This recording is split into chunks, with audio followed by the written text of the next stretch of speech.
ননদের মেহেদি অনুষ্ঠানের দিনটা ছিল ভীষণ সুন্দর। সন্ধ্যা থেকেই সবাই ব্যস্ত ছিল সাজগোজ আর আয়োজন নিয়ে। ঘর ভরে গিয়েছিল হাসি আর উচ্ছ্বাসে। আমরা সবাই মিলে ননদের হাতে মেহেদি লাগিয়েছি, একে অপরের হাতেও রঙিন নকশা এঁকেছি। সেই সঙ্গে গান গেয়েছি, তালি দিয়েছি আর নাচে গানে আনন্দ ভাগ করে নিয়েছি। রাতের আড্ডা আর হাসি যেন থামতেই চাইছিল না।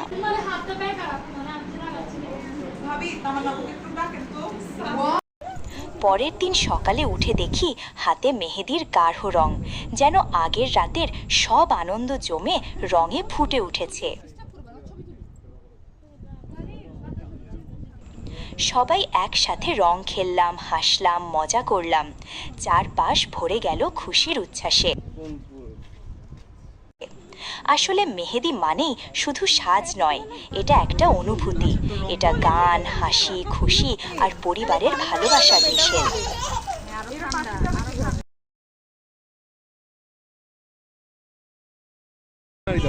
এই মুহূর্তগুলো আমাদের হৃদয় থেকে যাবে সারা জীবন। মেহেদি, গান আর রঙের এই উৎসব, এটাই তা জীবনের সবচেয়ে মধুর স্মৃতি।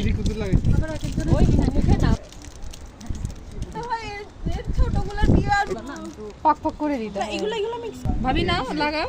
হ্যাঁ